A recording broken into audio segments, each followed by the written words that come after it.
بسم الله والصلاة والسلام على رسول الله. أهلا بكم في يوميات الكرة. في البداية لا تنسى الدعم بلايك ثم الاشتراك وتفعيل الجرس.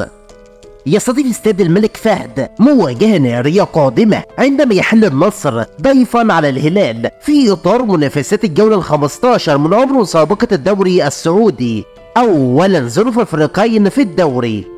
جاء النصر من فوز على الأخدود بثلاثية ويحتل وصافة الدوري برصيد 34 نقطة بعدما خاض 14 مباراة، فاز في 11 وتعادل في مباراة وهزم مرتين. بينما جاء الهلال من فوز على الحزم بنتيجة صادمة ب9 أهداف دون رد، ويتصدر الدوري برصيد 39 نقطة بعدما خاض 14 مباراة، فاز في 12 وتعادل مرتين. ويسعى الهلال في حسم الثلاث نقاط للانفراد بالصدارة والابتعاد عن النصر، بينما يسعى النصر للفوز من أجل تقليص الفارق مع الهلال. فما هو توقعك نتيجة المباراة؟ من سيحسم القمة؟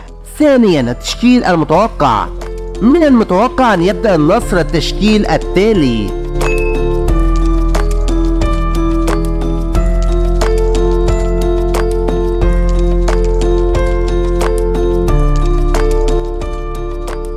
أما التشكيل المتوقع للهلال فكما يظهر على الشاشة.